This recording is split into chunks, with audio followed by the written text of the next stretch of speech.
దానియేలు గ్రంథము 10వ అధ్యాయము. పారసీక రాజగు కోరేషు పరిపాలనా కాలంలో 3వ సంవత్సరమున బెల్తెషాజరు అను దానియేలునకు ఒక సంగతి బయలుపరచబడెను. గొప్ప యుద్ధము జరగనన్న సంగతి నిజమే. దానియేలు దాన్ని గ్రహించెను. అది దర్శనము వలన అతనికి తెలిసినదాయెను. ఆ దినముల యందు దానియేలను నేను 3 వారములు దుఃఖప్రాప్తుడనైతిని. 3 వారములు గడుచు వరకు నేను సంతోషముగా భోజనము చేయలేకయుంటిని.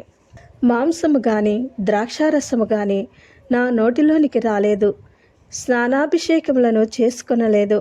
మొదటి నెల 24వ తేదీ నేను హిద్దెకేలను గొప్ప నదీ తీరమున ఉంటిని. నేను కన్నులెత్తి చూడగా నారబట్టలు ధరించుకున్న ఒకడు కనబడెను. అతడు నడుమున మేలిమి బంగారు నడికట్టు కట్టుకుని ఉండెను. అతని శరీరము రక్తవర్ణపు రాతి వంటిది. అతని ముఖము మెరుపు వలె ఉండెను.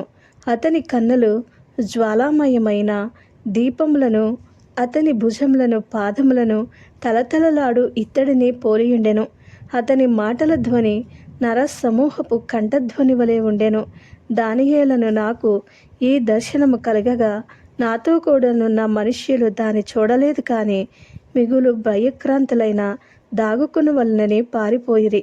నేను ఒంటరినై ఈ గొప్ప దర్శనమును చూచినందున నాలో బలమేమియూ లేకపోయెను. నా సొగసు వికారమాయెను. బలము నా యందు నిలవలేదు. నేను అతని మాటలు వింటిని. అతని మాటలు విని నేను నేలను సాష్టాంగపడి గాఢ నిద్ర పొందినవాడనైతిని.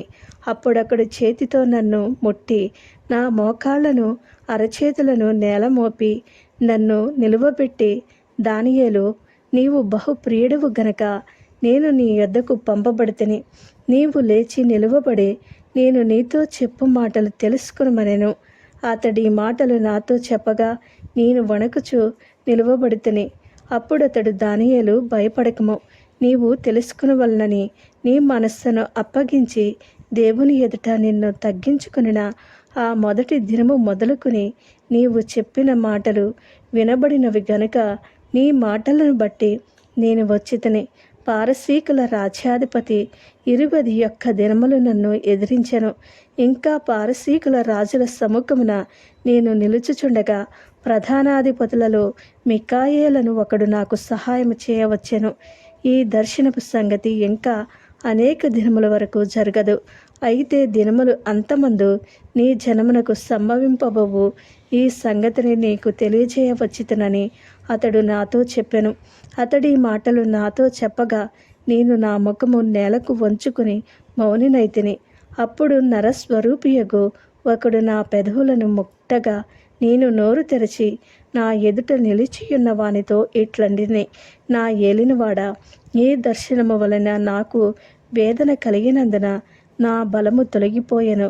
నా ఏలినవాని దాసుడినైన నేను నా ఏలినవాని ఎదుట ఎలాగన మాటలాడుదనో నా బలము తొలగిపోయెను.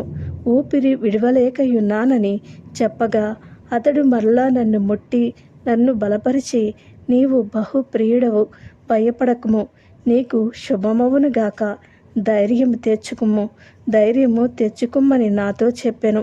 అతడు నాతో ఇట్లనగా నేను ధైర్యం తెచ్చుకుని, నీవు నన్ను ధైర్యపరచితివి గనక నా ఏలినవాడవైన నీవు ఆజ్ఞ ఇమ్మని చెప్పితిని. అతడు, నేనెందుకు నీ యొద్దకు వచ్చితినో అది నీకు తెలిసినది కదా. నేను పారసీకుడగు అధిపతితో యుద్ధము చేయుటకు మరలా పోయేదను. నేను బయలుదేరుచుండగానే గ్రేకేయుల దేశము యొక్క అధిపతి వచ్చెను. అయితే సత్యగ్రంథమందు వ్రాసినది నీతో చెప్పెదను. మీ అధిపతియగు మిఖాయేలు గాక ఈ సంగతులను గూర్చి నా పక్షముగా నిలువ తెగించిన వాడొకడునూ లేడు. ఆమేన్.